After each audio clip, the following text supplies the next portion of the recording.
మహానాడులో తెలంగాణ ఇంజనీర్లను అవమానించారని ఆరోపించింది. Engineers JAC mission Kakatiya, mission భగీరథలో ఇంజనీర్లు కమిషన్లు తీసుకున్నారని ఆరోపించడం సరికాదని అన్నారు.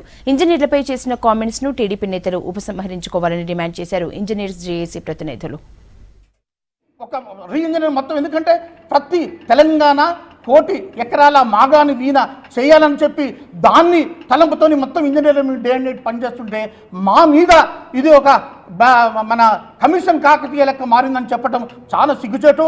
ఒకటి మాత్రం చెప్తున్నాం, ఇంకా మీ గురించి రావడం లేదు. మీరు తెలంగాణను మా దగ్గర కిరాయికుడి మీరు వెళ్ళిపోయినారు. ఒక కిరాయికు ఉన్నటువంటి వాళ్ళు ఎట్లా ఉంటారో, ఒక ఇల్లుని ఎట్లా ఖరాబ్ చేస్తారో అంత భయంకరంగా ధ్వంసం చేసినావు. మేము దాన్ని పునర్నిర్మించుకుంటున్నాం. అందులో మా ఇంజనీర్లు అందరూ కూడా 10 ఇంజనీరింగ్ డిపార్ట్మెంట్లు తలమునికలై డే అండ్ నైట్ మేము కూడా పనిచేస్తున్నాం.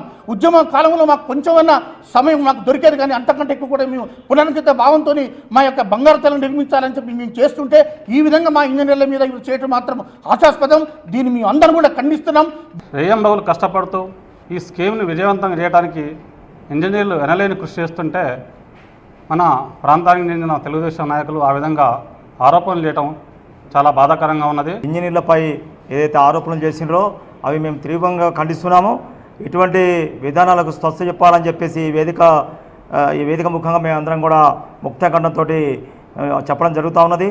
మరి ఈ విధంగా చెప్పి ఇంజనీర్ల యొక్క మనస్థైర్యాన్ని దెబ్బతీస్తా అనుకోవడం కరెక్ట్ కాదు. అది మరి దానికి ఇంత రెట్టింపు ఉత్సాహంతో ముందుకెళ్ళి మన ప్రభుత్వం తెలంగాణ ప్రభుత్వం చేపట్టేటువంటి ఈ బృహత్తర కార్యక్రమాల్ని ముందు తీసుకెళ్తాం తప్ప మీ యొక్క ఈ పిచ్చి పెడాపులకు వెనకంజ వేసేటువంటి ప్రసక్తి లేదు.